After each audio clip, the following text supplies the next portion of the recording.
வணக்கம் நண்பர்களே. இன்றைக்கி நம்ம பார்க்க போகிற விஷயம் என்ன அப்படின்னா, ஜோதிடத்தில் சொல்லப்படுற பாவத் பாவ அமைப்பு. இந்த பாவத் பாவ அமைப்பு அப்படிங்கிறது வந்து ஒரு பாவகத்தை லக்னமாக பாவித்து அந்த பாவத்திலிருந்து வரக்கூடிய ஒரு விஷயந்தான் பாவத் பாவம். அதாவது அதை வந்து லக்னம் மாதிரி வச்சு அதுலேருந்து பலன் சொல்லக்கூடிய ஒரு முறை. இந்த விஷயத்தை வந்து நம்ம எப்படி புரிஞ்சுக்கணும் அப்படின்னா, இப்போ வந்து 12 பாவத்தில் உயிர் காரகத்துவத்தை குறிக்கக்கூடிய சில பாவங்கள், அதாவது வந்து எல்லாத்துக்கும் இந்த பாவத் பாவ முறையை வந்து எடுத்துக்கணும் அப்படின்னு இல்லை. உயிர் காரகத்துவம் அப்படின்னா இப்போ 7ஆம் இடம் அப்படின்னா மனைவி, 9ஆம் இடம் அப்படின்னா தந்தை, 11ஆம் இடம் அப்படின்னா மூத்த சகோதர ஸ்தானம், அதாவது சகோதர அமைப்பை பற்றி சொல்லக்கூடிய பாவம். சரிங்களா?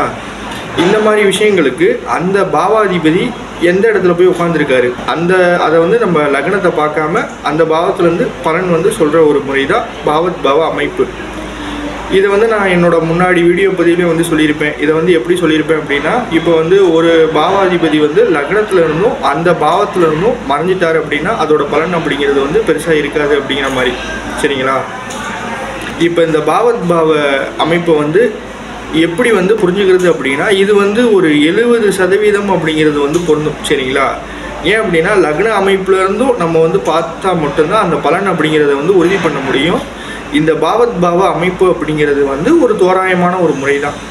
அதனால தான் வந்து இந்த பாவத் பாவ அமைப்பை பற்றி பெருசாக வந்து பேசலை. இப்போ உதாரணத்துக்கு வந்து இப்போ வந்து 7ஆம் பாவகம் அப்படிங்கிறது இருக்குது அப்படின்னா, 7ஆம் பாவக அதிபதி, அதாவது வந்து எந்த லக்னமாக வேணால் இருக்கலாம். இப்போ 7ஆம் பாவக அதிபதி அந்த பாவத்துக்கு 12ஆம் இடத்துக்கு போகிறாருன்னு வச்சுக்கோங்க, லக்னத்துக்கு 6ஆம் இடமாக வரும். அப்போ 7ஆம் பாவகத்தோட பலன் என்ன அப்படின்னா, இப்போ 7ஆம் பாவகம் அப்படிங்கிறது வந்து எதை குறிப்பிடும் அப்படின்னா, மனைவியை பற்றி சொல்லக்கூடிய ஒரு விஷயம். சரிங்களா? அப்போ லக்னத்துலேருந்து 6ஆம் இடம், அந்த பாவத்துலேருந்து 12ஆம் இடம்.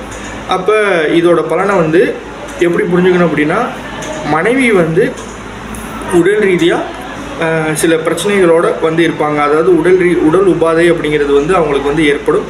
அடுத்து வந்து அதன் மூலியமாக வந்து ஜாதகர் வந்து ஒரு செலவு பண்ணக்கூடிய ஒரு நிலை அப்படிங்கிறது வந்து உருவாகும் அப்படிங்கிற மாதிரி கூட சொல்லலாம். அடுத்து இப்போ 7ஆம் பாவக அதிபதி அந்த பாவத்துலேருந்து 6ஆம் இடத்துக்கு போகும்போது அது லக்னத்துக்கு 12ஆம் இடமாக வரும். அப்படி வரும்போது மனைவி வந்து அதிக செலவு செய்யக்கூடியவங்களாக இருப்பாங்க. லக்னப்படி பார்க்கும்போது அதோட பலன் எப்படி இருக்கும் அப்படின்னா, அவருக்கு வந்து திருமணம் வந்து கொஞ்சம் வந்து லேட் ஆகும் அப்படிங்கிற மாதிரி கூட சொல்லலாம். அடுத்து வந்து ஜாதகருக்கும் மனைவிக்கும் வந்து கருத்து வேறுபாடுகள் வந்து அதிகமாக இருக்கும். இந்த மாதிரி தான் இந்த பாவத் பாவ அமைப்பை வந்து நம்ம வந்து புரிஞ்சுக்கணும். இன்னொன்று, இந்த பாவத் பாவ முறையை வந்து நம்ம பார்க்கும்போது லக்னப்படியும் பார்க்கணும், அதோட பலன் வந்து எப்படி இருக்கும் அப்படிங்கிற மாதிரி. இதை பற்றி ஏதாவது சந்தேகம் இருந்துச்சு அப்படின்னா என்னோடய வாட்ஸ்அப் நம்பர் தொடர்பு கொள்ளுங்க. உங்களோட கருத்துக்களை கமெண்ட் பண்ணுங்கள். நன்றி.